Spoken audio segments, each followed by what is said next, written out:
So, who are you and where are you from?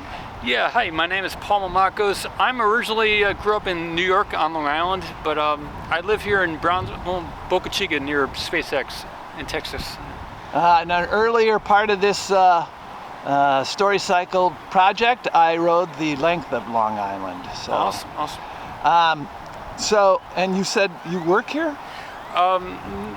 I live in Brownsville area, but I've been doing video for 2 years of SpaceX in Boca Chica. I own property in Boca Chica. I see. And so, since you were a kid, has the climate changed much? I don't think so. I think it's, and I can say a few things about why that, but you know, we're going through space and everything's traveling, but I think there's cycles, and you know, we've had. Should I go into this or should I wait? You know, I think there's cycles. You know, we've had ice ages, and then there's been more than one ice age, and you know, maybe the sun expands and contracts over time too. So I don't know what's causing the changes. For sure there have been changes, but I don't know if it's due to humanity.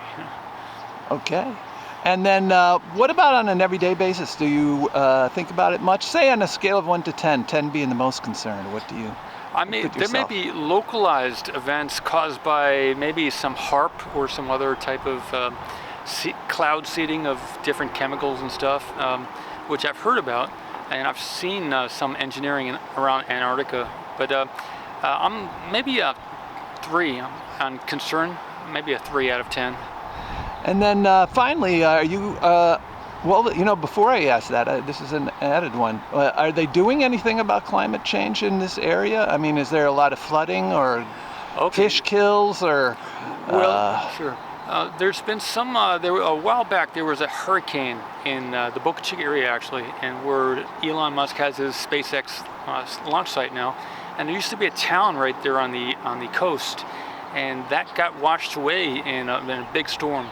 And just north of the Boca Chica area, there's about 1 to 2 feet of water, and there's like over 100 lots off the coast there that used to be property. So at least in that one area, that's something that's changed. The tide is up about 1 foot or 2. It's all underwater. But I lived in Long Island for about 20 years when I was growing up, and the word out in the 1980s was that in about 30 years, Manhattan would be underwater.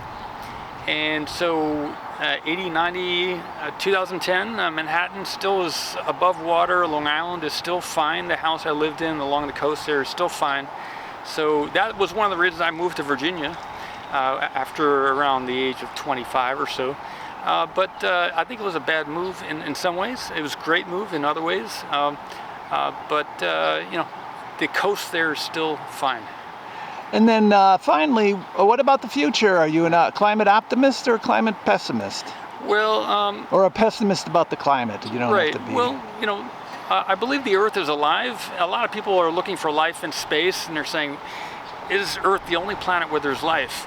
And if we consider consciousness as something that permeates the whole universe, then I would say there's not a single place in the universe where there isn't any life. So these scientists looking for life off the Earth, I think it's everything. There's life everywhere. So if the Earth is alive, then the Earth can modulate the temperature how the Earth likes it.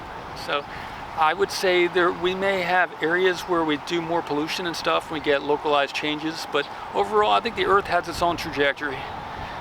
Very good. Hey, thank you very much on this, the 24th of June in Brownsville, right near the public library. Thank you very much. Nice to talk with you.